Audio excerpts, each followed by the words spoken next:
सिंदखेडा मतदारसंघामधनं जयकुमार रावल जे 2014 पासून राज्यामध्ये मंत्री देखील होते, देवेंद्र फडणवीस यांचं सरकार होतं त्यावेळी जयकुमार रावल हे मंत्री असल्याचं आपल्याला बघायला मिळालं होतं।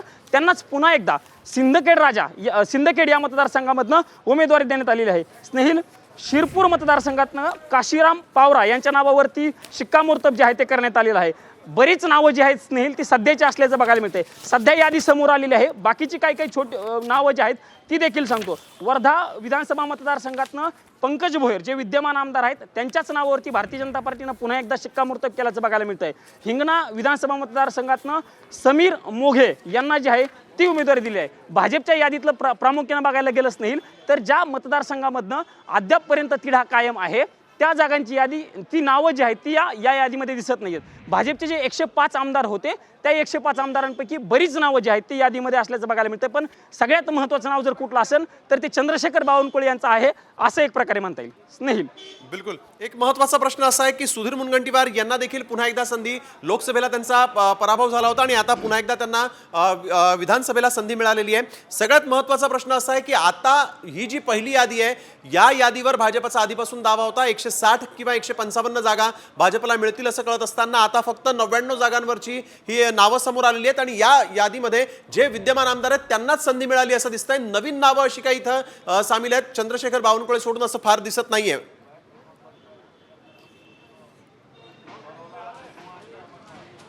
बरोबर आहे स्नेहिल, तुम्ही म्हणाल तसं मी मगाशीच म्हणालो की ही 105 जागांची यादी जी भाजपचे विद्यमान आमदार होते त्या जागांवरती सीएसीची बैठक झालेली होती। आपल्याला माहिती की 4 दिवसांपूर्वी भारतीय जनता पार्टीच्या सीएसीची बैठक झालेली होती आणि त्यामधील ही 99 नावं आहेत।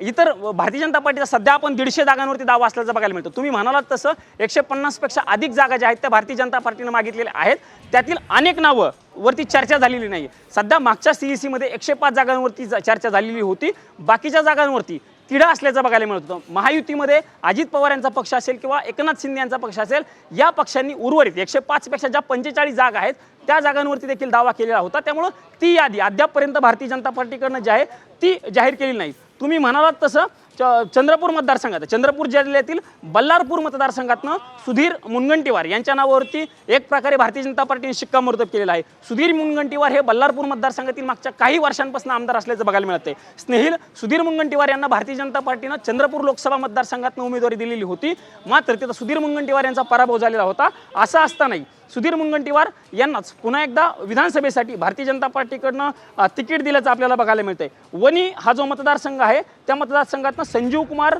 बोडकूरवार यांना उमेदवारी दिल्याचं बघायला मिळतंय। चिमूरमधनं बंटी भांगडिया यांना भारतीय जनता पार्टीनं उमेदवारी दिल्याचं बघायला मिळतंय। स्नेहिल, यातलं अत्यंत महत्त्वाचं नाव जर कुठलं असेल तर भोकर मतर।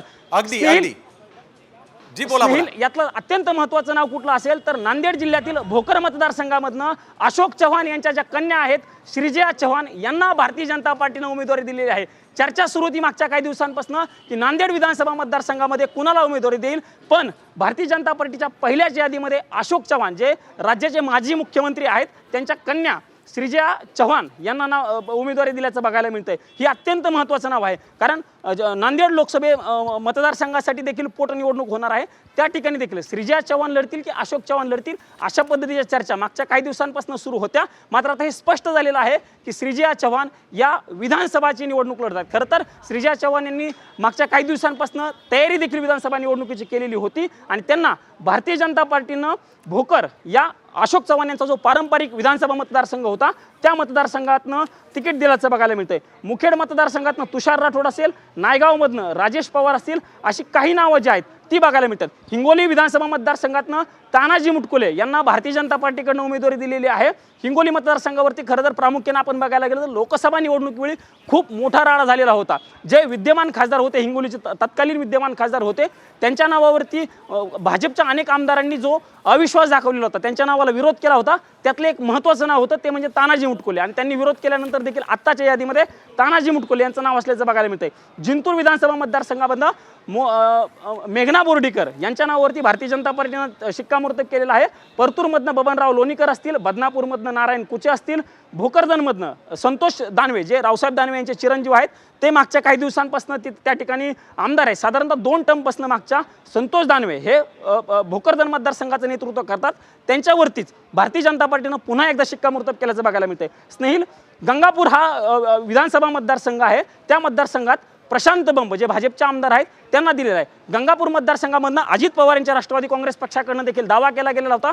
त्या ठिकाणी विधान परिषदेचे आमदार जे आहेत सतीश चव्हाण यांनी देखील एक प्रकारे दावा केला होता. पण त्यांचे साधारणतः कालच त्यांची पक्षामधनं हकालपट्टी करण्यात आलेली होती. त्यामुळं प्रशांत बंब यांचं नाव जे आहे ते साधारणतः त्याच जागेवरून असेल असं बोललं जात होतं आणि त्यानुसार प्रशांत बंब यांच्या जागेवरती गंगापूर विधानसभा मतदारसंघातनं शिक्कामोर्तब झाल्याचं बघायला मिळतंय.